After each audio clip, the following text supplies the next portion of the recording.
जो previous year के question papers हैं मेरे पास 2 से 3 सेट है, उसको आप लोगों को अच्छे से एक बार वीडियो के माध्यम से तैयारी कराऊंगा। किस प्रकार के क्वेश्चन आते हैं, कैसे आंसर लिखना रहता है, कौन कौन से क्वेश्चन हैं जो बार बार आपके एनसीसी एग्जाम में पूछे जाते हैं, ये सारा चीज़ आप लोगों का कवर हो जाएगा। इसके बाद आप लोगों को ए ग्रेड लाने से कोई नहीं रोक सकता।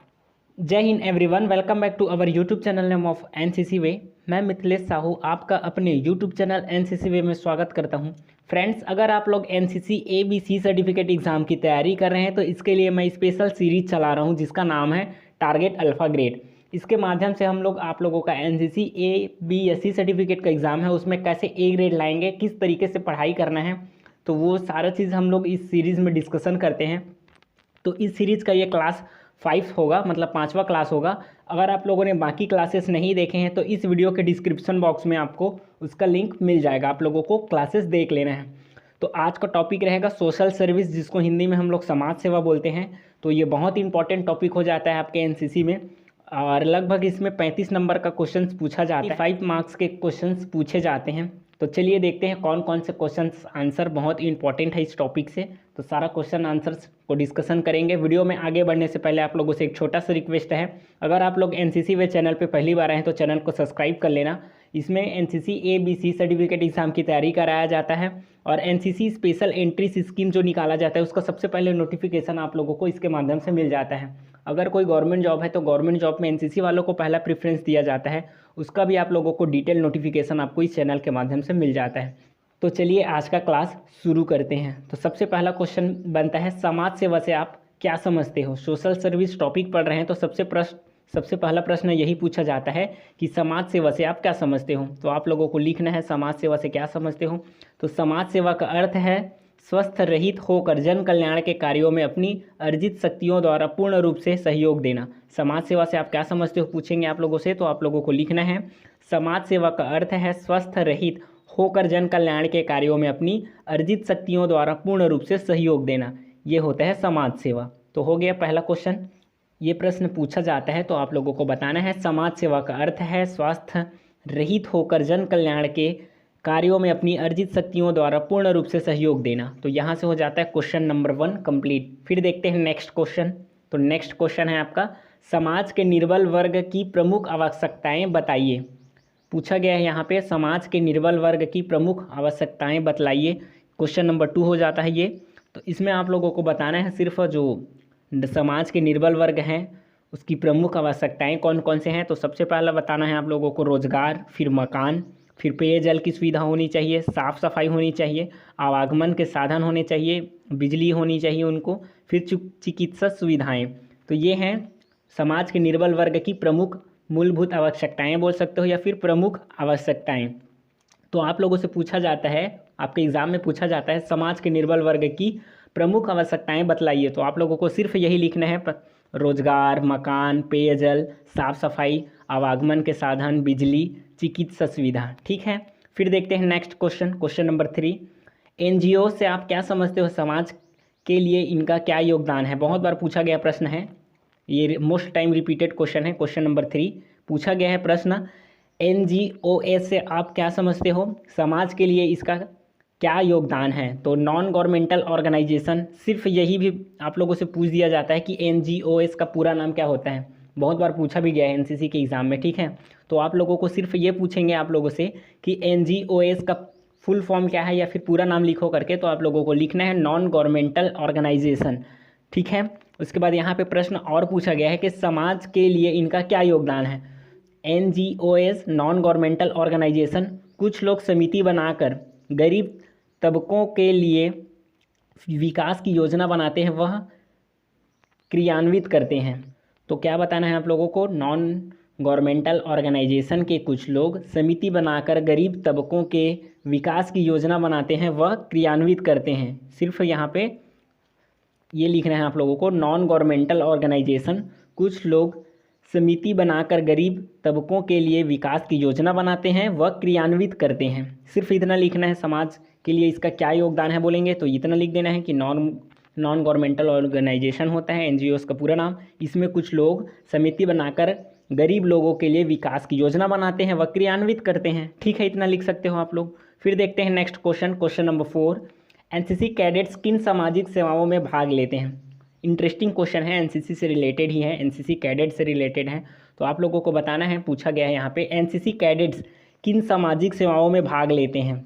तो एनसीसी कैडेट्स कौन कौन सा लेते हैं? वृक्षारोपण, प्रौढ़ शिक्षा, पोलियो अभियान, ट्रैफिक कंट्रोल आदि सामाजिक सेवाओं में भाग लेते हैं। यहाँ पे पूछा गया है सोशल सर्विस, ठीक है, एडवेंचर्स अलग होता है। यहाँ पे पूछा गया सोशल सर्विस जिसमें एनसीसी कैडेट्स पार्टिसिपेट करते हैं। तो एनसीसी कैडेट्स वृक्षारोपण, प्रौढ़ शिक्षा, पोलियो अभियान, ट्रैफिक कंट्रोल आदि सामाजिक सेवाओं में भाग लेते हैं। इसके अलावा आप लोग क्या लिख सकते हो? कुछ चीज़ें लिख सकते हो जो जागरूक करते हैं, लाइक फैमिली प्लानिंग, ये भी पढ़ते हैं हम लोग, फैमिली प्लानिंग ये भी आता है, फैमिली प्लानिंग इसके बारे में भी हम लोग जागरूक करते हैं, रैली निकाल कर, पोस्टर बनाकर, नुक्कड़ के माध्यम से। और क्या बताते हैं? जैसे कि एड्स के बारे में, एड्स डे मनाते हैं ना एनसीसी में, फिर वो रैली निकालते हैं। तो ये सब चीज़ें भी इसमें लिख सकते हो, ठीक है, कि अदर पीपल्स को हम लोग अवेयर कराते हैं, जागरूक कराते हैं, ये सब लिख सकते हो। उसके बाद देखते हैं नेक्स्ट क्वेश्चन नंबर 5। तो रक्तदान से क्या लाभ है? रक्तदान मोस्ट इम्पॉर्टेंट आ जाता है अभी एनसीसी में, क्योंकि बहुत से कैडेट्स को आप लोग देखे होंगे सोशल मीडिया में ब्लड डोनेट करते हुए देखा जाता है, ठीक है। तो रक्तदान से इससे पूछा ही जाता है आपके एनसीसी में। तो यहाँ पे पूछा गया है प्रश्न, रक्तदान से क्या लाभ है? रक्तदान से होने वाले लाभ के बारे में आप लोगों को बताना है।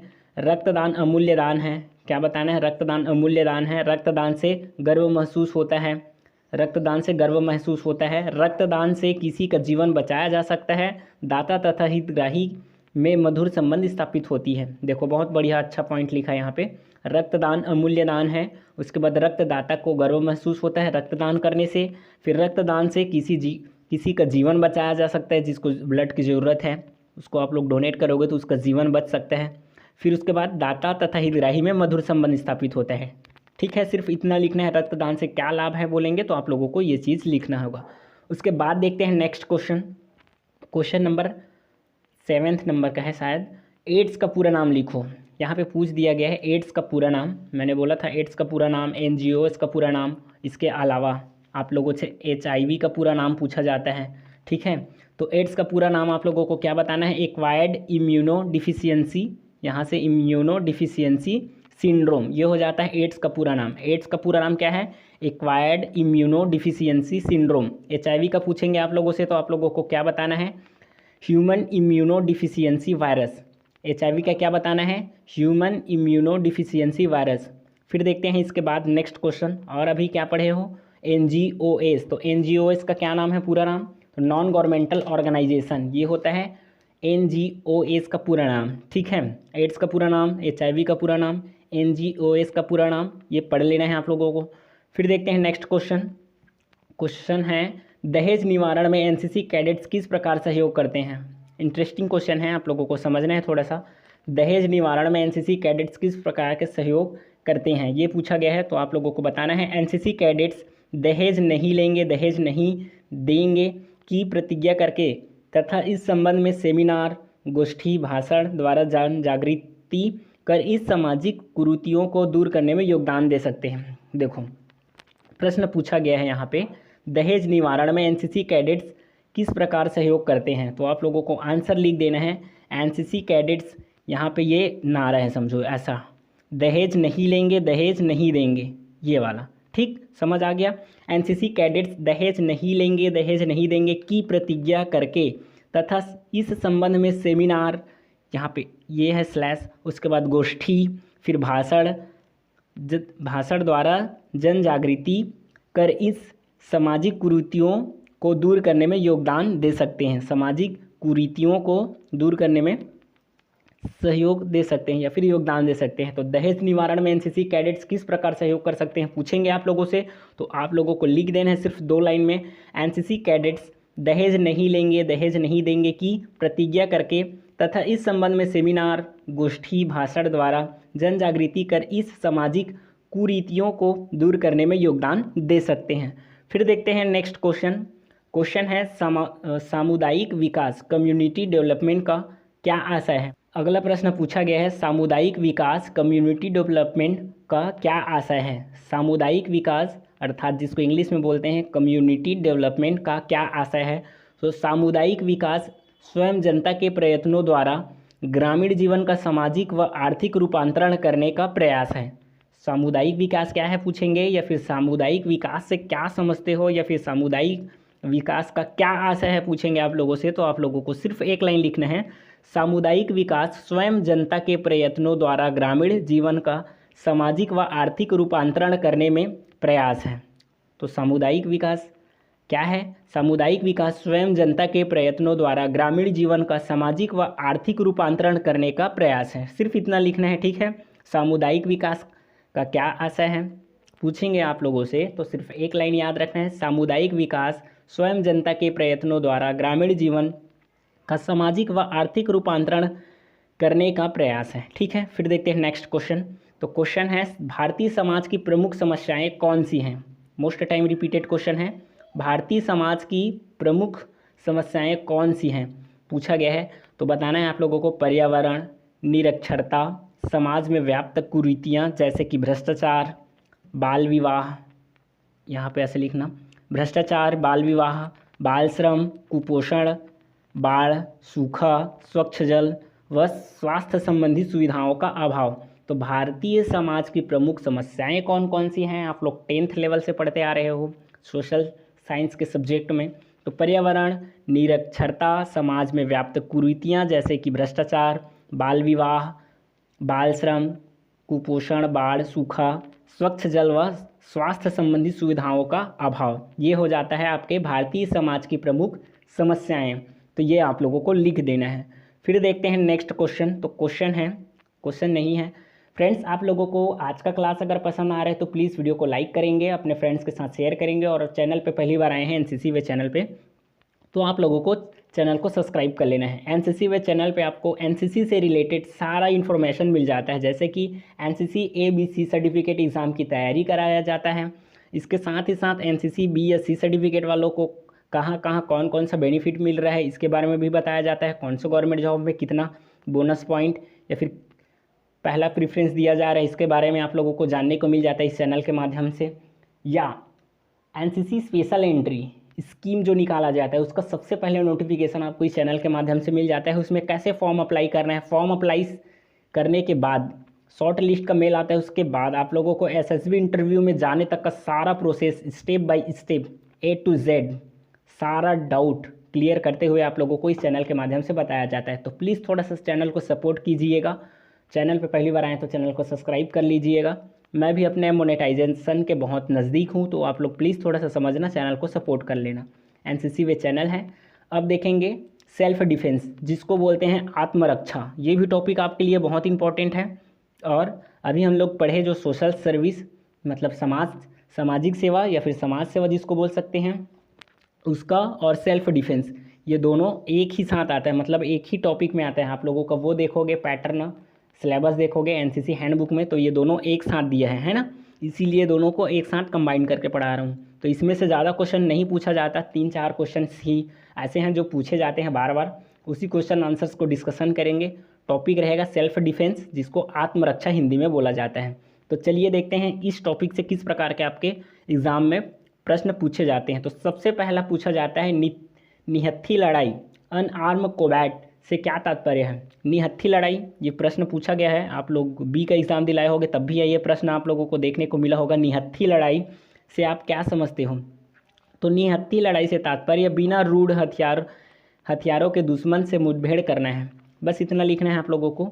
निहत्थी लड़ाई से तात्पर्य बिना रूढ़ हथियारों के दुश्मन से मुठभेड़ करना होता है, सिर्फ इतना लिखना है।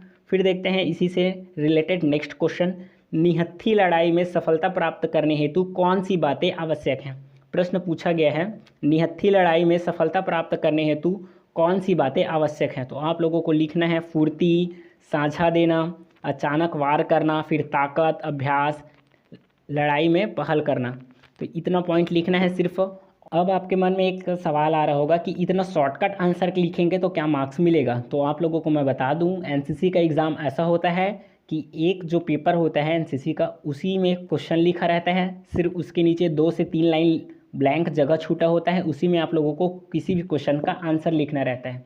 तो इसमें बहुत लंबा चौड़ा आंसर लिखने की ज़रूरत नहीं होता, 2 से 3 लाइन में ही आंसर लिखना रहता है और वो भी एकदम सटीक लिखना रहता है। तो ये चीज़ आप लोगों के माइंड में बसा लेना है। इसमें बहुत ज़्यादा जैसे फुर्ती लिख दिए तो अब इसका डिस्क्रिप्शन लिखना है, फिर साझा देना, फिर इसका डिस्क्रिप्शन लिखना है। इस प्रकार का आंसर बहुत कम ही देखने को मिलेगा। वो लास्ट में 2-4 क्वेश्चन ऐसे होते हैं जिसमें बहुत बड़ा जगह दिया रहता है, उसमें बस आप लोगों को लंबा चौड़ा आंसर लिखना रहता है। बाकी आपको 1 से 2 लाइन में एकदम सटीक आंसर लिखना रहता है।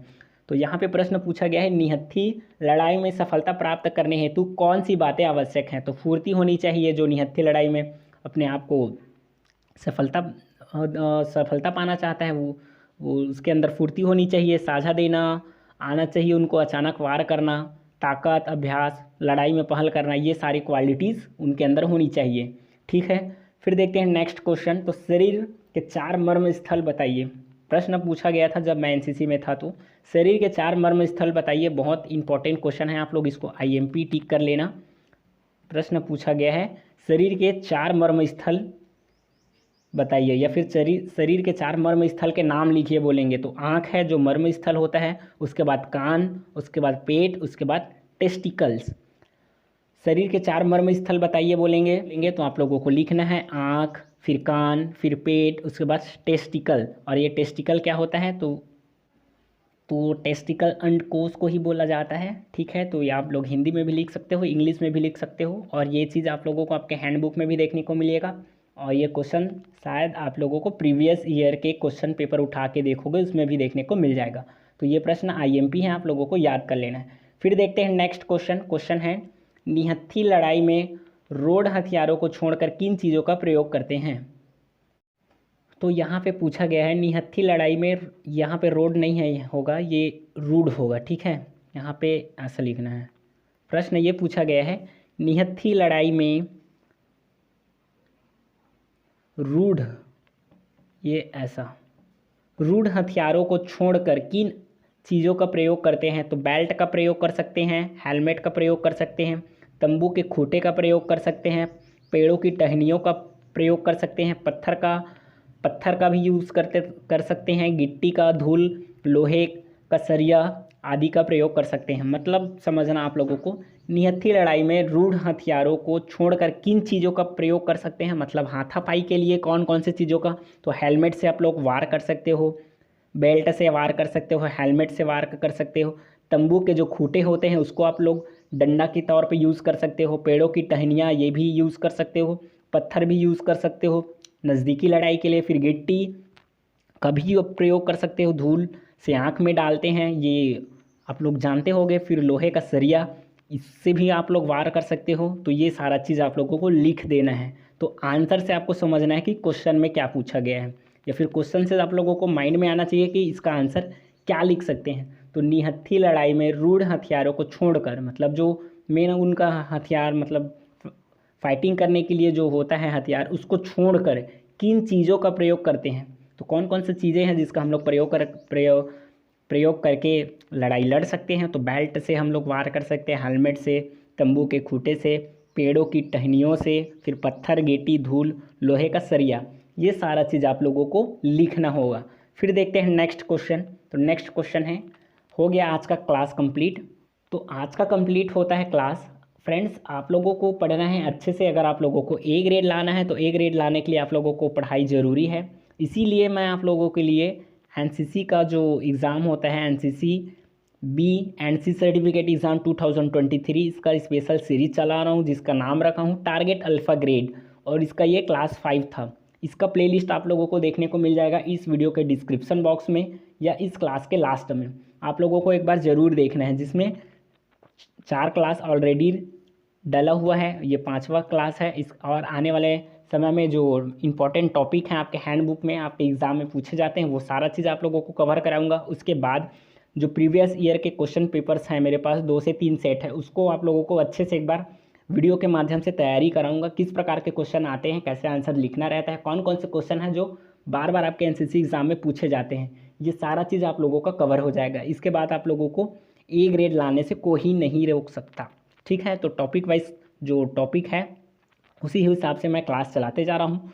तो प्लीज़ थोड़ा सा चैनल को सपोर्ट कीजिएगा, अपने फ्रेंड्स के साथ शेयर कीजिएगा, जो भी एनसीसी वाले उन तक इस वीडियो को शेयर करेंगे। ठीक है फ्रेंड, मिलते हैं नेक्स्ट क्लास में, तब तक के लिए जय हिंद, पढ़ते रहिए।